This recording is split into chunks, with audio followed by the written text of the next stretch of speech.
Hello, everyone, and welcome back to the Coalition Radio Network with Chaz Calenda, attorney at law. This is episode 3 in an ongoing series discussing emerging legal issues in Rhode Island and throughout the United States. In particular, we're going to be talking about restoring and reclaiming some of our civil liberties, which have been under attack recently with recent legislation and court actions. Tonight, specifically, we're going to be talking about restoring your fundamental right, I should say, to owning and possessing a firearm after certain mental health events may have prevented you from owning one. And with me tonight to help me discuss that is Pat Ford and Daryl Gould, who will be facilitating our conversations. Pat and Daryl, thank you for joining me tonight. Hey, thanks for having us, buddy. This is great. Yeah, thank you very much, Chaz. Not a problem. And I'm glad I could have two people with as much experience talking about these issues as both of you have. One of the issues I wanted to talk about is one that I'm facing right now in my legal career, is one where people who have had a history of mental health illnesses, perhaps in their past, very distant past, are having trouble finding their way to possessing a firearm, which, as probably both of you know, the United States Supreme Court has previously ruled to be a fundamental constitutional right to have and possess a firearm in your own home for your own self-defense. Particularly since the General Assembly a couple of years ago, or maybe it was last year, I believe, changed the law which required the hometown chief of police to conduct a state background check when somebody purchased a firearm. There's been some difficulty with individuals attempting to purchase firearms throughout the state of Rhode Island. And I wanted to get some thoughts on some of the issues that you guys have seen going through that, because I have seen some widely different approaches taken by different towns, particularly some towns on the East Bay, as to making people jump through all sorts of hoops just to purchase and possess a firearm when they are legally able to do so. Daryl or Pat, you want to share any of your stories that you may have? Daryl, why don't you go? Why don't you go first? No problem. So, as you were alluding to, Chaz, the red flag law, and that was, there were a lot of us in yellow shirts up at the State House who saw the unforeseen consequences rattling down the tracks at us, the lack of due process in the original revs of the legislation, which are obviously things that anyone, even if you're not a firearm rights advocate, these are just, like you were saying, these are just, these are our rights as individuals, and we need to treat them with the respect they deserve. So basically, the challenge, one of the biggest challenges I see, is that the case down in Westerly, which precipitated this whole red flag thing, was there was a gentleman who, according to local police, may have been mentally unstable. They were very familiar with him. He bought a firearm in a different town, and historically where the gun shop was located was where that police department rather would do your background check. So what I think's kind of happened on the East Bay is we don't have any gun shops. So we have a lot of towns that historically they're not familiar with gun laws. There's new legislation that's always coming out, and are they keeping up with it? But they just don't have a lot of experience doing it. And I think there's a total lack of training when it comes to bringing law enforcement up to speed on the legislation that's actually in play. But we've seen, myself included, I own a number of firearms, and I had recently was documenting a private sale through a gun dealer. And when the background check went to Warren, they refused it based upon what they described as concerns about my mental well-being. Not that those aren't unfounded on a social media level. Be careful what you say. Be careful what you say, Daryl. So no, I am of sound mind and body. So ultimately, what happened was they they said there was actually a police report that they referenced as justification, and they said the based on what was in this police report, we have concerns and we're not going to allow you to purchase this firearm. They even went so far to say, Daryl, we know you have other guns, and we're not looking to take those away. We just aren't allowing you to buy a new one. The Which logic right there, behind that Daryl, is lost on me. yeah, yeah, right there, Daryl, is an internal inconsistency because if they are denying you the right to purchase a firearm, they would also have to tell you that you have no legal right to possess any firearm because the standard is the same. And I've actually encountered that with several different departments, and it's not just on the East Bay. It's some places like Gloucester or North Smithfield. There, I'm running into the same predicament that you've just described. They're saying, well, we're not going to try to take your guns, but you can't purchase anymore, which is inconsistent with existing state law. Pat, are you familiar with this provision that since it's been put into effect, the so-called hometown chiefs background investigations? Yeah, no, and my favorite two words in the Rhode Island universe are arbitrary and capricious. And what it strikes me is that they've done is that particularly since police chiefs are more often than not serve at the discretion of the mayor, then the internal politics, if you will, of the mayor then drop down into, if you will, a constitutional right at the municipal level. And I don't think this is quite the intent of the Constitution, that some mayor du jour, who they have their own internal biases, would impact a fundamental constitutional right. I mean, we don't license free speech on the herewith of a mayor, an elected official, and we certainly the right to protection from search and seizure is the Fourth Amendment is not based on the internal politics of an elected official. So why would we assume that the constitutional freedom, and as I always say, I'm a post-constitutional kind of guy, the natural-born right of an individual is based on the whims of the political fancies of another individual? It's absolutely atrocious in my mind. It is, and the statute actually couldn't be clearer if you actually read it. 114735, which is the statute that was amended last year, that requires the background checks be done by the local chief of police from the town from where you reside, has not changed in any other respect. So really, their only duty at this point, when you're going to a firearms dealer to purchase a firearm, their duty is to determine whether or not you are disqualified under state law, because there's already a federal background check that's done at the dealership. They run you in the next background check that's done on the spot or within a day or two. And the chief of police, they have a duty to determine whether or not you are just qualified under Rhode Island state law under 1147.5, which is possession after being declared a prohibited person, 1147.6, being declared a prohibited person by virtue of mental defect, 1147.7, which means you lied on your it's another section, excuse me, a lie on your application essentially, or whether or not you have some other disqualifying event, like you're a habitual drunkard or you're a habitual drug user. Those are the only things that a state background check is the chiefs of police are supposed to be checking for. But they're using these reports, like you referenced, Daryl. They're, in your case, I don't know how old these reports were, but I have clients that come to me routinely. They said, 20 years ago, the so-and-so police department went out to your home to do a wellness check because you didn't answer your phone. We went out there, no charges were filed, everything was okay, everyone was all right. We left, there was no problem, but it's marked as a wellness check. And they're using that to deny people the ability to buy firearms at this point. And that's just simply not part of the statute.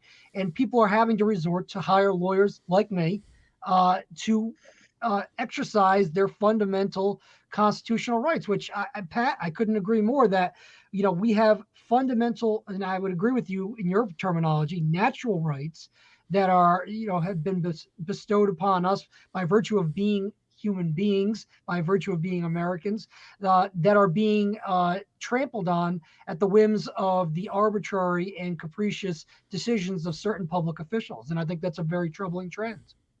Well, and again, the beauty of this show, by the way, folks, and if you haven't, my name is Pat Ford. This is, if you will, you often hear the term when listening to media, it's the opinion of station management. Well, I'm station management, and it's my opinion. But what's great about this show is that we are able in this format to separate, if you will, fact from fiction, urban legends and myths from to legal reality.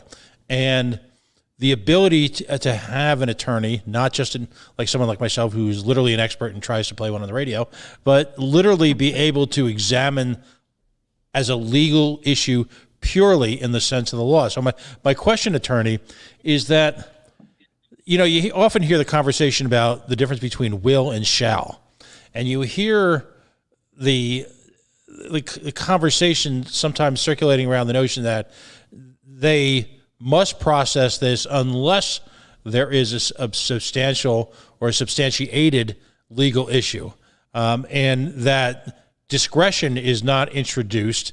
It's simply either A or B. Is that the case in this statute? And how have these folks been able to carve out, let's call them activist police chiefs, if you will, in the sense of the law, how have they been able to carve out this notion that they've got discretionary authority over the right to bear arms? Well, the shall and may usually comes up in the context of issuing a carry permit, but in the context of buying a firearm or purchasing or possessing a firearm, there really is no discretion, because if you look at subsection 2 of 1147.35, the chief of police's only duty is to ascertain whether or not you are prohibited from possessing a firearm under 1147.5, 1147.6, 1147.7, or 1147.23. And just to break those down real quick, 1147.5, you got a previous conviction for a crime of violence. 1147.6, you have certain mental health conditions. You've been declared mentally incompetent, criminally insane, adjudicated in the mental health court as being involuntarily committed to a mental hospital. 1147.7 deals with being an alien in possession of a firearm. And 1147.23 means you lied on your application. If the chief of police runs a background check on you and none of those provisions come into place, he shall certify your ability to purchase a firearm. And the fact that they may have concerns about other things that you may have done in your life, other actions that may have come up in your past, if they believe that you are an imminent, and in the key word here is imminent, threat to yourself or others, they have a duty to file a red flag petition, because that is the only other way to keep you from possessing a firearm, because it's not under 1147.35, which is the hometown chief law. So now, if I'm correct, Chaz, when they do deem you unfit, if it's something, and I don't know if this applies for some of the other provisions, but due process is introduced when they have to seek the opinion of a judge to get I think it's protective safety order, which basically says, and my understanding is, basically puts a pause on everything, and then you have to prove your mental, wherewithal, and then when you do that, you would then, regain your right, for lack of a better term.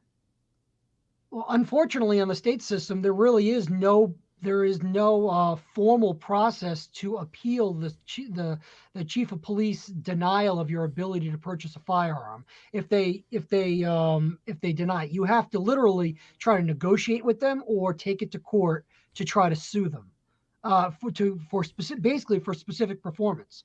It's unfortunate that I've seen bills in the last few years as far as maybe they're more dealing with carry permit provisions, but to create a cause of action in the Superior Court, which will allow people to have a definitive path for judicial review to review these decisions. That has not come to pass either under the carry permit provision or the purchase provision. And I've been advocating for that. I've talked to several state reps, state senators about trying to carve out that specific cause of action in the Superior Court, which would allow people to go to court on a specific cause of action to overturn the chief's decision. I think one of the challenges, and this is just my personal experience, is almost this culture with the police where you see this transition as you go down the path with them on these types of issues. So when they first engaged me to ask some questions, I had about a 25 minute interview with the detective who was doing my background check, going back 30 years into my history and literally checking everything. So it starts out and they're your buddy and they're trying to help you. And it's just friendly conversation. And if you start, all of a sudden you get to that point of conflict, they're not going to issue the firearm, the ability to purchase. So now all of a sudden you might stand your ground, and that's where they just run so much interference that you have two choices. You either go away with your tail between your legs because it's not that important, or you pony up the money and you get counsel and you go after them. And a lot of people just find that distasteful, so they just go away and the behavior is allowed to continue. Yeah, and Pat, I'd ask you to weigh in on this, because I think that actually that situation is a major issue for civil liberties, and I know that that's a concern of yours. It should be a concern of everybody's. When you have people who are just kind of throwing up their hands because of the interference that's just being run, as Daryl has just described, and say, you know what, I don't have the money to pay for a lawyer. I don't have the time to fight the police. Not that they want to fight the police. They're otherwise law-abiding citizens entitled to possess these firearms. Is it a de facto denial of somebody's civil rights that these decisions are being made in that manner? Absolutely, and it's a concern on a couple of levels, because for very often, for folks, this is sort of a transitional moment. I think Daryl knows where I'm going with this. It's no secret that I'll say this quietly, it's maybe just between us, I'm a libertarian. And so for many folks, I call this a transformative moment, because this is the first time that an organization that they've traditionally believed in and stood solidly behind takes away one of their fundamental civil rights. And that is, of course, this is their first, if you will, first time that they're on and I'll say the air quotes, wrong side of the police department. And it's frustrating and infuriating to them, because these are folks who traditionally obeyed the letter of the law. It's been pointed out on the show by a couple of folks who I consider subject matter experts that people who have concealed carry permits are just astonishingly scrupulous, in part because they treasure that concealed carry permit, and in the state of Rhode Island, the awesome, if you will, responsibility that a otherwise difficult constitutional culture permits them. So that's the first issue. And then the second issue, of course, is we have a number of people in this state who are part of one type of, if you will, minority or another.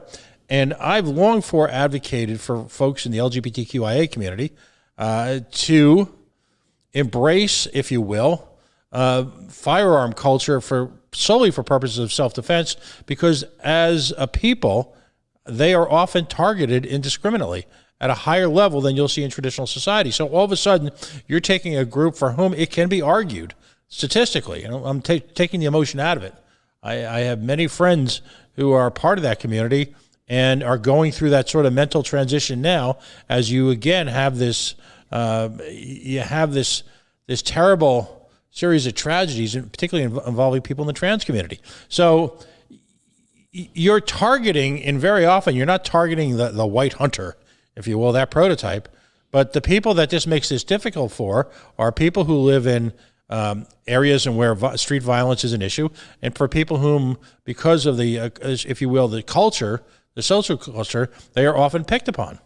So in a very real sense, the state and its delegated authorities are being bullies of the worst possible type, and you're endangering people simply because of your own political prejudices. And that, by definition, to me, is a violation of someone's civil liberties and civil rights. I would almost, if I didn't, I would almost call it a hate crime that our own legal system is perpetuating on them. And it's especially glaring because in many cases they're not able to afford these people the protection that they deserve. So I find it infuriating, absolutely infuriating. Second Amendment should be the biggest trans issue, LGBTQ issue, feminist issue. You're talking about the most marginalized people and most vulnerable people in our population. They should have just as much right, if not more, to defend themselves from a greater risk than the rest of us face on an average day. Yeah, and it often is the most marginalized and oppressed groups that are feeling the brunt of this. And unfortunately, people who some of them are of limited means financially, and by creating these barriers and forcing them to go talk to an attorney. And although I like to think my prices are reasonable, I can't work for free. Who can? There's not too many of us who can, but therefore you're forcing them to go get legal counsel to try to fight against the state who should be protecting their rights, and they're just simply not doing it. And you're really putting them in a position of, am I going to infuriate my chief of police? Am I going to infuriate the attorney general? Am I going to infuriate any members of law enforcement if I push this? And most people just throw up their arms and say, you know what, it's not worth it for me. And at that point, I think we've gone into dangerous territory, because now the state has, even if they haven't passed a law to do it, the state has basically stripped us of what are our natural and fundamental rights. And let's take it a step further. Most folks in America currently are still been conditioned and been raised to, if you will, respect the authority figures in the community. You may have picked just two people who, as guests, are probably what's the term? The antithesis of that? I don't know. We'll play that. So for someone like myself, or from what I know of my the other guests on this show, we routinely flout that authority intentionally. But for the average person standing up against a police chief, who particularly in small towns in New England, really represent the face first of the government, it's no small matter to challenge their authority. And and the culture that exists in many of these towns can be quite damning on those folks who do. You've taken the constitutional and brought it into the framework, if you will, of the personal. And that's it's true, Pat. Terrible. It's true. And I'll tell you, and it's not just the everyday people. It's an intimidating process for, I've been trying cases for 15 years in front of juries and judges in this state. And just yesterday, I sat down in a police department. I'm not going to name the police department, but sat down with the chief of police to go over this, these very issues relating to somebody's ability to purchase and potentially carry a firearm. And for 2 hours, I sat with this police chief and debated which was his gut feeling that this person, could be a potential problem. This person probably isn't the right person to have it because of whatever interactions they've ever had. None of them are criminal. None of them are mental health. None of them are drug related or alcohol related or domestic crime related. And, trying, even for me as a lawyer, to try to explain to the chief of police that, I appreciate your intimate knowledge of these people, but, there is a law that governs this process, and it has to be the rule of law that wins out in these situations, regardless of tragedies that have happened, regardless of, people who have slipped through the cracks. If we don't have the rule of law, we have nothing. And that's my mantra, is that, I'm a rule of law guy. And whether I agree with that law or disagree with that law, we have an obligation to follow it as long as it's not trampling on our constitutional rights. Well, and attorney, let me ask you a question, if I may. We are increasingly moving into a territory where we are using essentially predictive criminal justice. We are attempting to, based on, if you will, the quote unquote character of the individual, deciding whether or not we should effectively prosecute them in some way or another, for a crime they may commit in the future. And that was touched upon, again in this most current range of of legislation considered, on Gun Day, when we took 30 or 40 or 500 pieces of legislation and gave people 3 to 4 seconds to comment on each. How dangerous is this? And are you seeing this anecdotally in other parts of the country, or is once again Rhode Island the bleeding edge of constitutional restrictions? I'm certainly seeing it throughout Rhode Island, and I didn't know that Minority Report was not a work of fiction. I'll be honest with you on that. But but that's what it's really become. It's like we're trying to predict what somebody might do in the future based on whatever little actions or past history that these people may have, which is not criminal, not domestic, not drug related, not mental health. So I mean, we're never going to be able to prevent every tragedy that happens. I'm not saying we shouldn't try. I'm not saying we shouldn't care about those tragedies. I'm saying you can't, the rules, if we go to court and you're trying to introduce evidence of somebody's past bad character means that they did something, that they committed some crime, or they're going to do something again in the future, that would not be allowed. To be laughed out of court. It's propensity evidence, which is never allowed. So I don't know why we allow it when we're dealing with our fundamental constitutional rights. And Daryl, I think your story as a person who's gone through this is a telling one, because you are as far as I can tell, an everyday citizen. You're not a person out there. You're not a person out there attacking police. You're not a person out there who's a career criminal.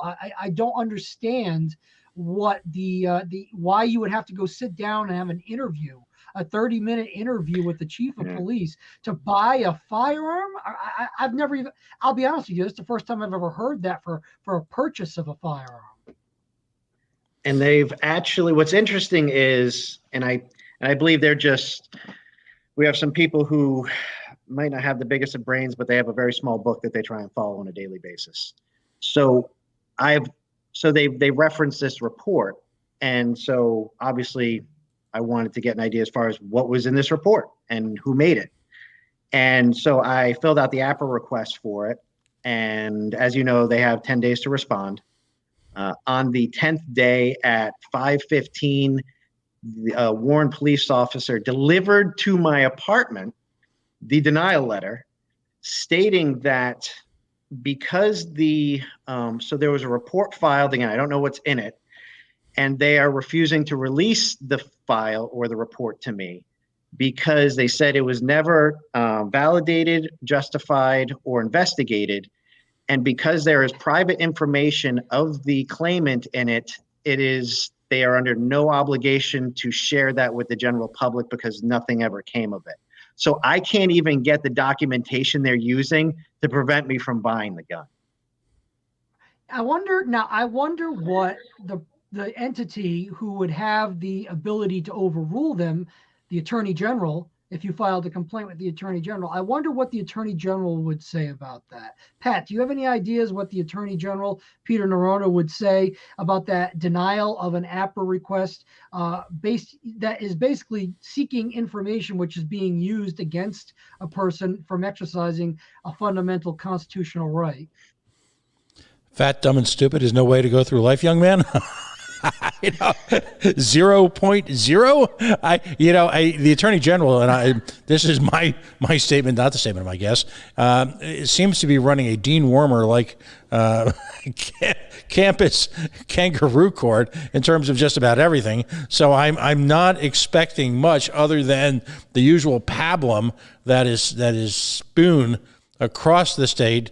If one were to diagram his response, he would probably be filled with cliches, non sequiturs, and the occasional, if you will, blanket statement. I'm not expecting much. We get a lot of good for the communities, and I guess the other response is he'd probably try to find some way to put it into a grand jury so that they wouldn't have to comment at all. That's the other response.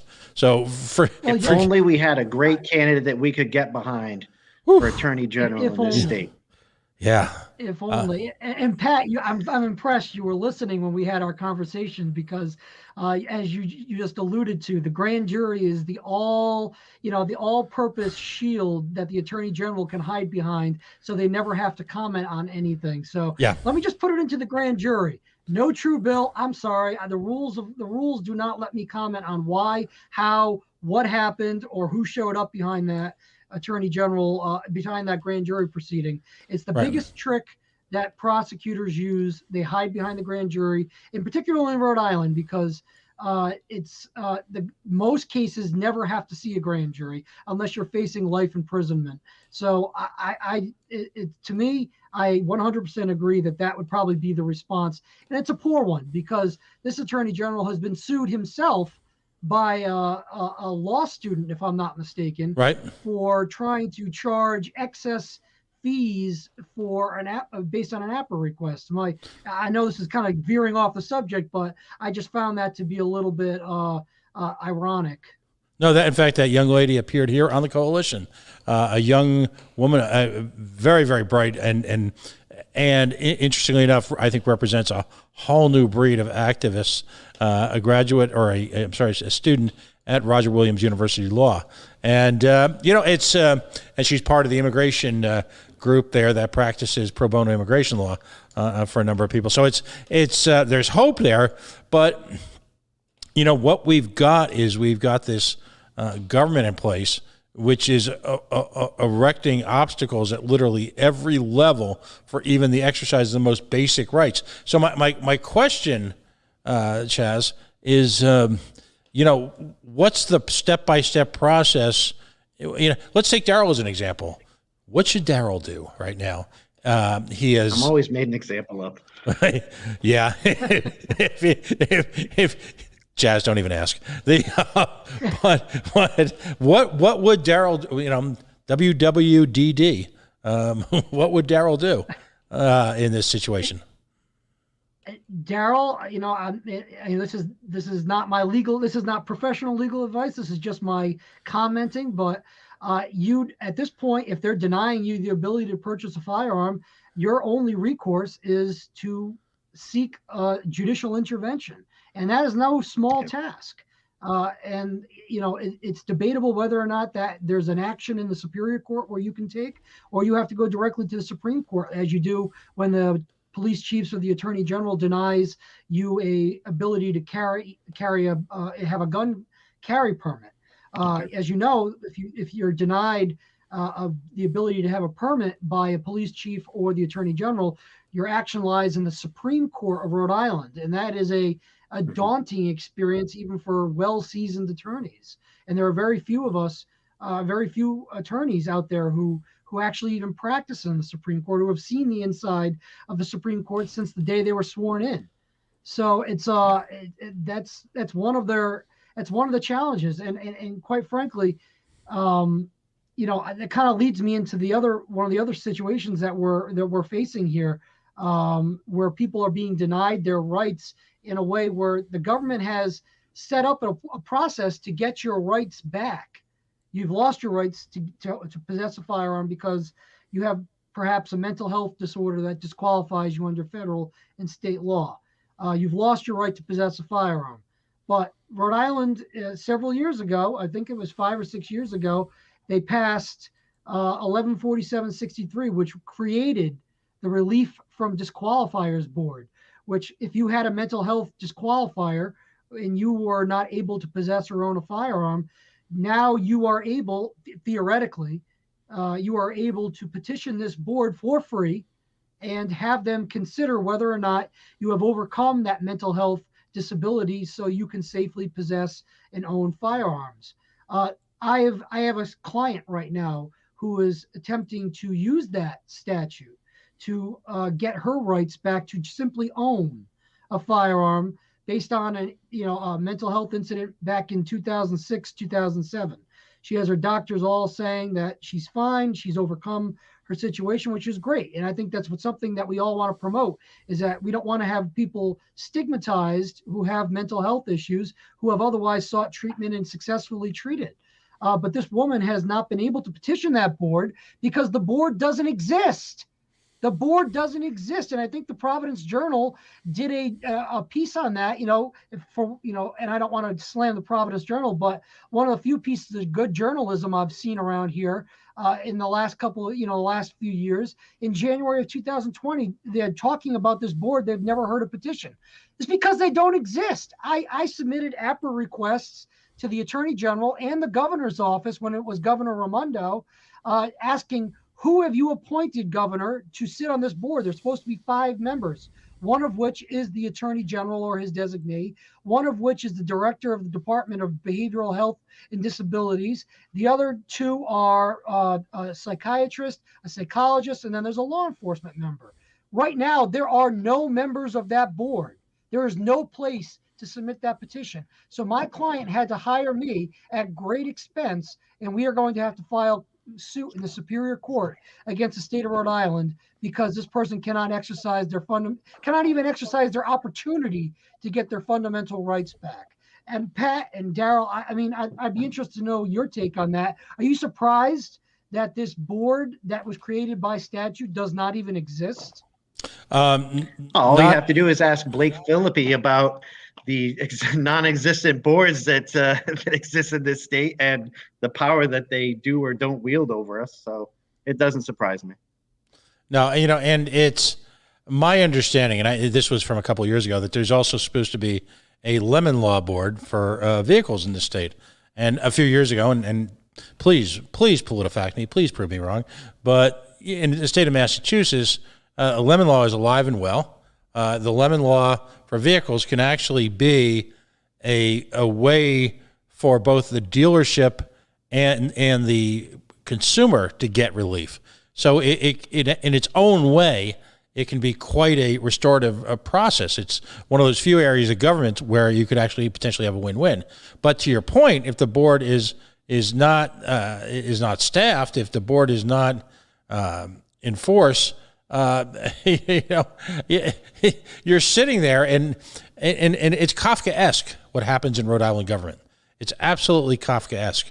The circular logic that exists in terms of addressing anyone. I'm a pretty well-traveled kind of guy, and I've lived and done business and worked with people in a variety of forms. There's a tendency in most states to say, we're the worst at this, we're the worst at that. No, I got to tell you, former New Yorker, New Jersey, Connecticut, no, we're the worst on absolutely every level. And I know that makes me a negative person. It's really too bad though, because I did an interview with a student at Rhode Island College who's a journalism major, and the last question he asked me is, what do you think Rhode Island is known for best? And I said, unfortunately, it's known for its reputation for corruption and incompetence in government. And I think that's an unfortunate and telling situation here, because if we have a government that's run that way so poorly that's the first thing that comes to mind. And from a person, I'm not trying to toot my own horn, but I consider myself a fairly educated person. I don't just parrot talking points that I hear on the news or talk shows.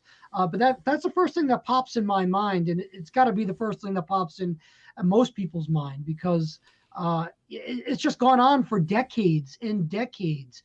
And it is one of the reasons, Daryl, and I know I appreciate you alluding to it earlier, that I am running for Attorney General in 2022, because I can't bear to see it anymore in a position as important as the Attorney General, who's supposed to be there to enforce the law, who's supposed to be there to fight for Rhode Islanders' rights, to sit back and basically take no action and make you fight and make the common person fight more against the government. Yeah, and let me just, if I can clarify one of the current considerations that's being held for study. Is it true that, in effect, the Attorney General has attempted to make their own power grab with result to permitting, and would like then to take, if you will, that extra legal authority, and it is extra legal, out of the hands of the local police, the local gendarme, and bring it up to the Attorney General's office? Can that be so? Yes. That is so, and apparently the current attorney general has confused his role with that of a legislator or the governor. Because last I checked, the attorney general doesn't make policy; he enforces the law. But this bill was submitted on behalf of Attorney General Peter Nerona that would strip the police chiefs from any ability to issue concealed carry permits to everyday persons. And the reason why he's doing that is because, Pat, I'm sure you know this, and Daryl, I'm sure you know this. The Attorney General may issue you a permit if he finds you have a need for it. It's almost completely discretionary, and it's nearly impossible to overturn in judicial review. Anybody who's read Mosby versus Devine knows that. That's the case that the Rhode Island Supreme Court decided in 2001.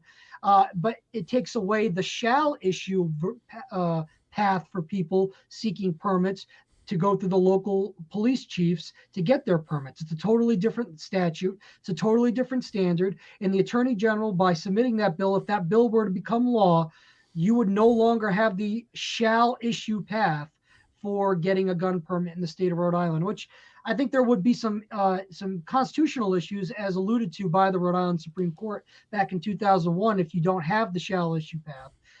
But the reason why they upheld the Attorney General's denial in that case back in 2001 was because they said there is a path for people to get a permit, a carry permit, and it is through the local authority, and that's a shall issue path.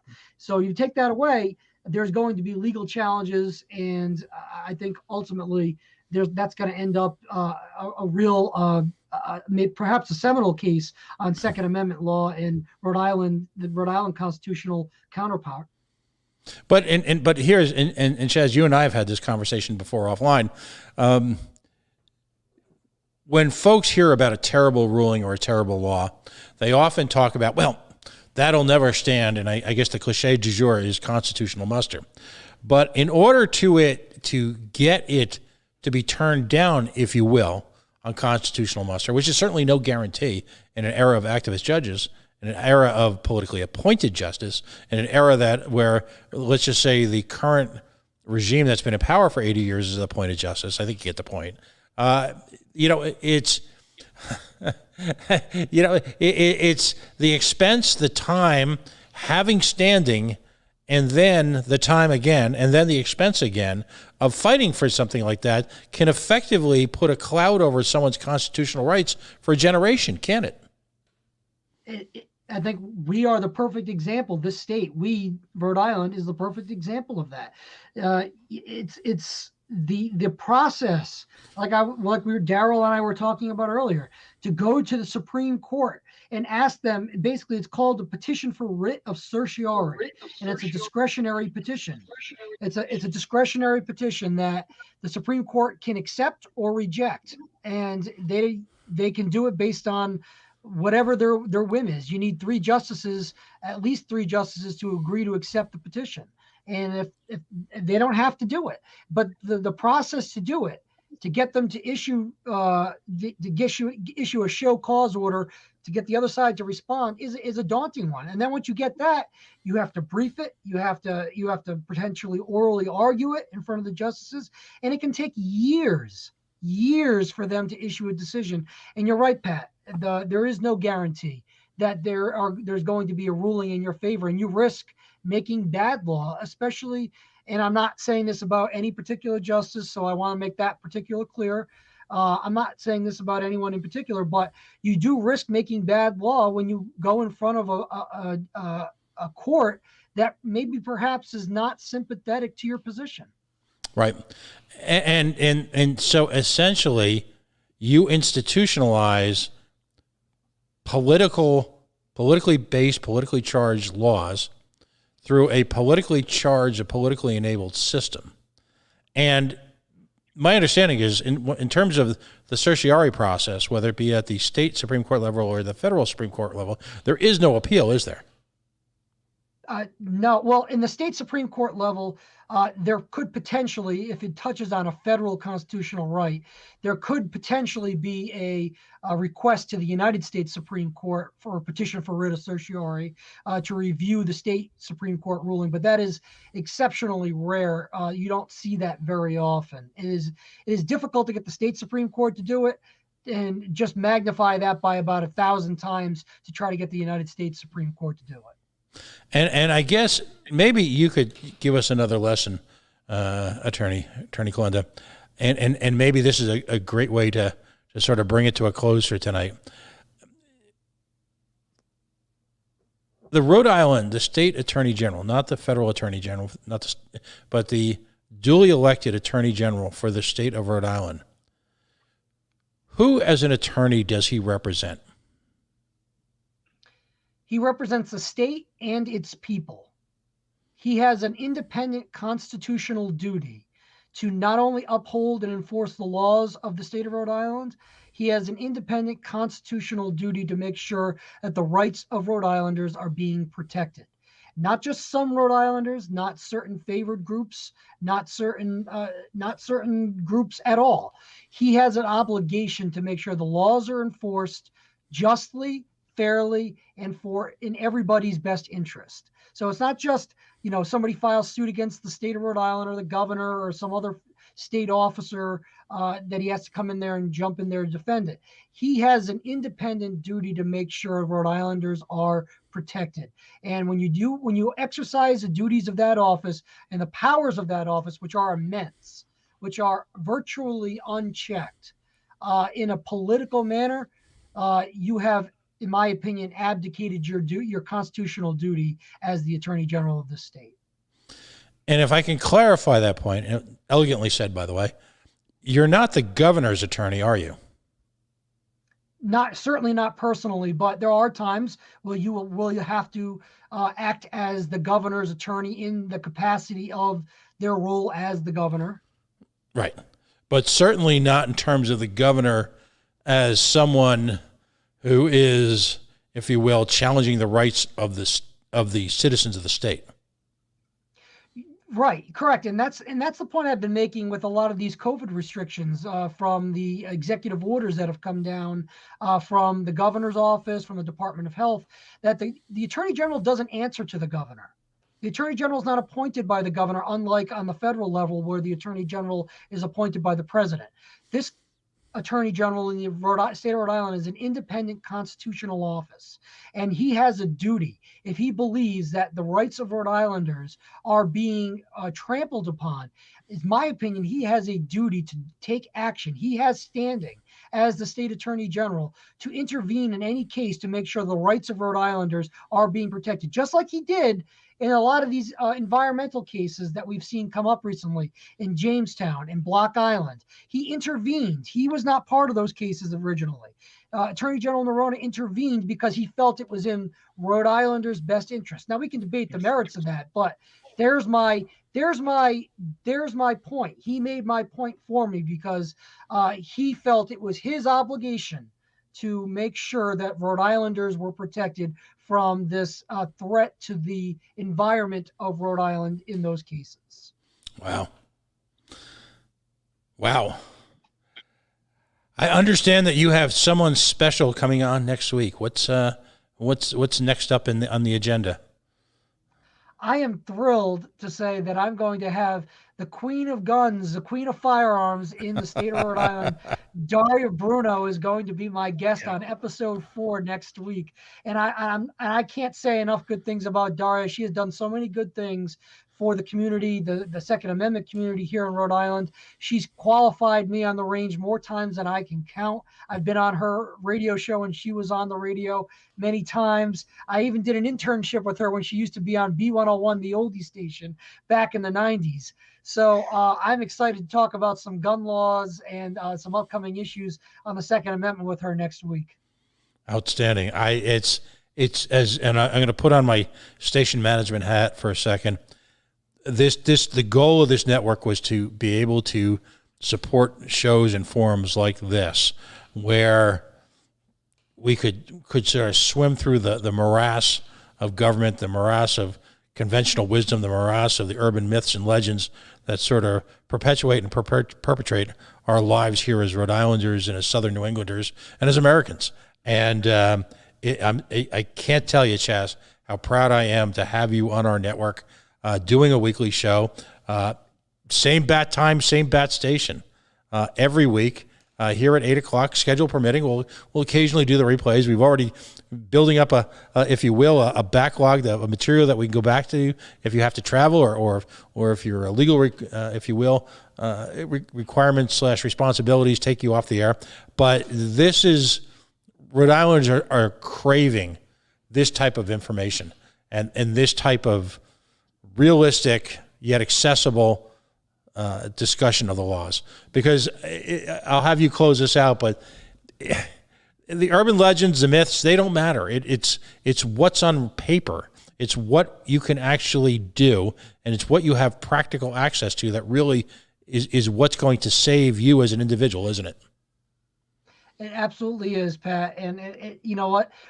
Unfortunately, one part of your statement that I want to say, urban myths and legends, unfortunately, do have a very strong hold here in Rhode Island, and people are, people do sometimes are afraid to act because of those urban legends. I want to help get those urban legends and myths clarified and give people ready access to information that they can use to better their lives. And that's one of the reasons why I'm so happy that you've allowed me this time on Wednesday nights to address anybody who's interested in these issues, to listen to what I have to say, listen to our guests. I'm so glad that I had you and Daryl here tonight to be able to have this lively discussion on our Second Amendment rights and what Rhode Island is doing to unfortunately impinge upon them.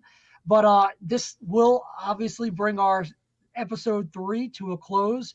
And I'd like to say thank you again to all of you who are watching us. How can folks how can folks reach out to you in the real world if they need your help? Right now, you're looking for legal help. You can reach me at the law firm of Inman and Torgy. It's 1500 Nooseneck Hill Road in Coventry, 401-823-9200. You can email me at Chas, CHAS, at Chas, the number 4ag.com. I'm a accessible person. I'm happy to email with anybody, answer questions not only about legal issues, but about my platform for campaign for Attorney General. So I encourage it, and I think that transparency is the best sunlight we can have here, and especially in a state like Rhode Island. Thank you very much, buddy. And thank you all. Go right ahead. Bring us off the air. I'm used to being the host. Sorry. Thank you. Yeah, no, I appreciate it, Pat. And I'd like to thank everybody once again for joining me, Chas Calenda, attorney at law. This was episode 3. I look forward to seeing you all on episode 4 next week when I have Daria Bruno. And I hope everybody has a great week, and good night. Good night, folks.